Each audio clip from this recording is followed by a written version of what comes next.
तो आपको दिख रहा होगा 2 केंद्रीय वृत्तों की त्रिज्याएं 5 सेंटीमीटर तथा 3 सेंटीमीटर है। बड़े वृत्त की उस जीवा की लंबाई ज्ञात कीजिए जो छोटे वृत्त को क्या करती है, स्पर्श। बहुत आईएमपी क्वेश्चन है, बहुत बार पूछा गया एग्जाम में।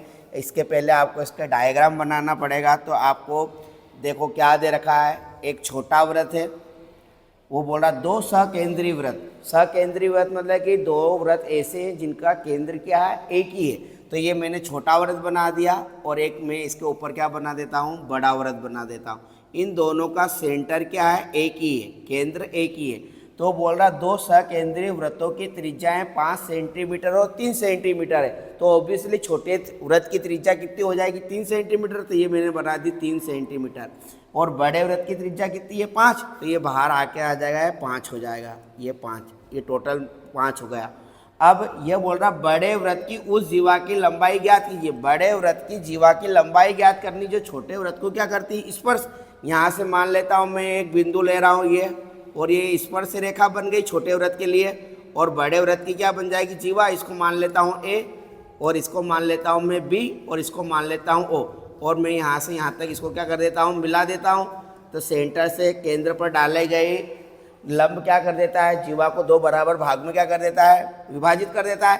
तो यहाँ ये देखो, यहाँ से यहाँ तक कितना है, 3 सेंटीमीटर। तो ये यहाँ से यहाँ तक भी कितना होगा, 3 सेंटीमीटर होगा, क्योंकि एक वृत्त की त्रिज्या क्या होती है, बराबर। और आपको पूरा दे रखा है, यहाँ से यहाँ तक कितना दे रखा है, 5 सेंटीमीटर। इसको मैं मान लेता हूँ एम। तो अब हम यहाँ लिखेंगे, चूँकि दिया है हमें छोटे वृत्त की त्रिज्या को हम मान लेते हैं R1। तो ये R1 कितनी दे रखी है, 3 सेंटीमीटर। बड़े वृत्त की त्रिज्या को मान लेते हैं हम R2, ये कितना दे रखा है आपको, 5 सेंटीमीटर। अब आपको देखो, आपको OA बराबर तो 5 सेंटीमीटर हो गया, OM बराबर आपके पास कितना हो गया, 3 सेंटीमीटर। यहाँ से यहाँ तक की दूरी आपको क्या करनी है, ज्ञात। तो इसको मैं मान लेता हूँ x। तो माना AM बराबर कितना हो जाएगा, x सेंटीमीटर। अब आपको ये पता होता है कि जब भी त्रिज्या स्पर्श रेखा पर मिलती है तो 90 डिग्री का कोण बनता है। 90 डिग्री का कोण बनता है मतलब कि त्रिज्या स्पर्श रेखा पर क्या होती है, लंब होती है। तो आपको एक त्रिभुज दिख रहा होगा OAM। तो मैं इस त्रिभुज OAM में पाइथागोरस प्रमेय का क्या कर लूँगा, उपयोग, पाइथागोरस प्रमेय से। पाइथागोरस प्रमेय क्या होगी, कर्ण का वर्ग। तो कर्ण आपका कौन बन जाएगा, OA का वर्ग। कर्ण का वर्ग बराबर लंब का वर्ग। लंब आपका कौन बन जाएगा, OM का वर्ग। और आधार आपका कौन बन जाएगा, AM का वर्ग। तो ये बन गया।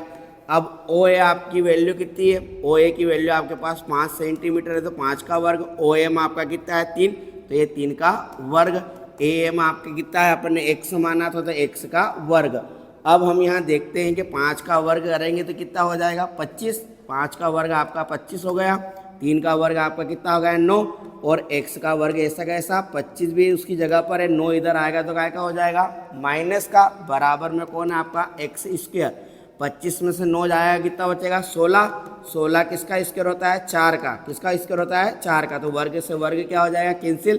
तो आपके बराबर x बराबर कितना आ गया, 4 सेंटीमीटर।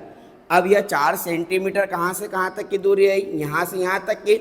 आपको जीवा की लंबाई ज्ञात करनी है तो आधी दूरी आई, तो इसका डबल क्या हो जाएगा, जीवा की लंबाई हो जाएगी, क्योंकि ये आधा है। तो हम यहाँ लिखेंगे तब AM बराबर हमको आया कितना आया, 4 सेंटीमीटर। इसलिए क्या लिखेंगे, AB बराबर 2 × AM, मतलब कि 2 ऐसा का ऐसा। AM की वैल्यू कितनी है आपके पास, 4 का 2 में गुणा करेंगे कितना आ जाएगा, 8 सेंटीमीटर। अतः लास्ट में लिख देंगे जीवा की लंबाई हमें कितनी आई, यहाँ से यहाँ तक पूरी कितनी आ गई, 8 सेंटीमीटर। क्योंकि केंद्र से जीवा पर लंब डालते हैं तो उसको 2 बराबर भाग में डिवाइड कर देता है। तो हम आधा भाग की लंबाई कितनी आई थी हमारे पास, 4 सेंटीमीटर। तो पूरा भाग कौन है, AB। तो AB की वैल्यू कितनी आई, 4 का 2 में गुणा करेंगे कितना आ जाएगा, 8 सेंटीमीटर। इस प्रकार हमने मोस्ट IMP क्वेश्चन जो कि हर बार एग्जाम में आता है वो क्वेश्चन करा 15वां। अब इसका और अगले हम वीडियो में लेकर आएंगे। यदि आपको यह वीडियो पसंद आया है तो इसे लाइक और शेयर जरूर करें। धन्यवाद।